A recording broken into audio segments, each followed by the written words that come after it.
ধরনের যুদ্ধবিমান সামনে নিয়ে এসেছে।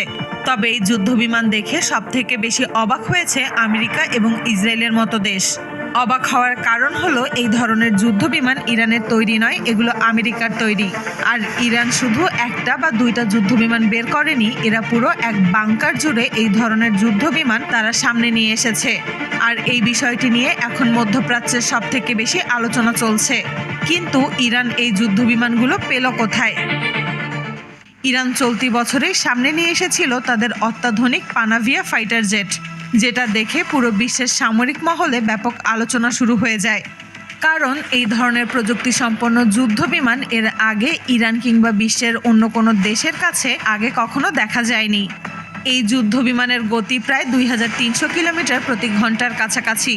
শুধু তাই না, মাত্র সপ্তাহখানেক আগে ইরান তাদের নতুন এক ধরনের যুদ্ধবিমান সামনে নিয়ে আসে, যার নাম ছিল কাহের।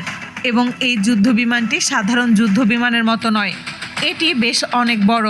দেখতে মোটামুটি একটা বড়সড় প্লেনের মতোই লাগে, কিন্তু এটা একটা যুদ্ধবিমান। এবং বিভিন্ন প্রতিবেদনে জানা যায় এই ধরনের যুদ্ধবিমান তার শরীরের ভেতরে কয়েক টন পরিমাণ অস্ত্র এবং গাইডেড মিসাইল বহন করতে পারে।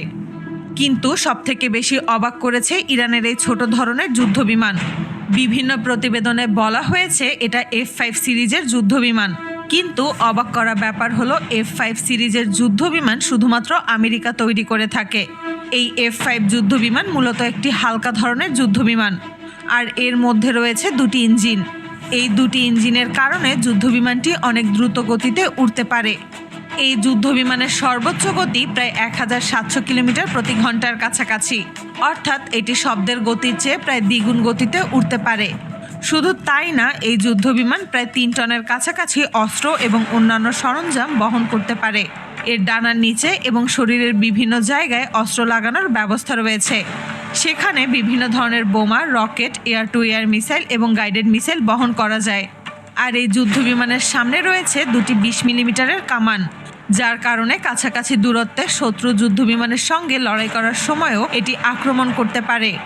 কিন্তু এই যুদ্ধবিমানের সবথেকে অবাক করা ফিচার হচ্ছে এর আকার এবং ওজন। কারণ এটি অনেক হালকা একটি যুদ্ধবিমান। হালকা হওয়ার কারণে খুব কম জায়গার মধ্যেই এই যুদ্ধবিমান দ্রুত ঘুরে দাঁড়াতে পারে। অর্থাৎ শত্রু বিমান সামনে চলে এলে এটি খুব দ্রুত দিক পরিবর্তন করে শত্রুর দিকে মুখ করতে পারে। আর এই কারণেই শত্রুকে সামনাসামনি মোকাবেলা করার জন্য এই ধরনের যুদ্ধবিমান ব্যবহার করা হতো। কিন্তু অবাক করা ব্যাপার হলো এই ধরনের যুদ্ধবিমান এখন খুব একটা দেখা যায় না।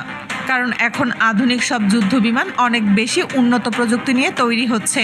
পুরো বিশ্ব যখন অত্যাধুনিক স্টেলথ যুদ্ধবিমান তৈরির পেছনে পড়ে আছে, সেখানে ইরান এই যুদ্ধবিমান সামনে নিয়ে এসেছে।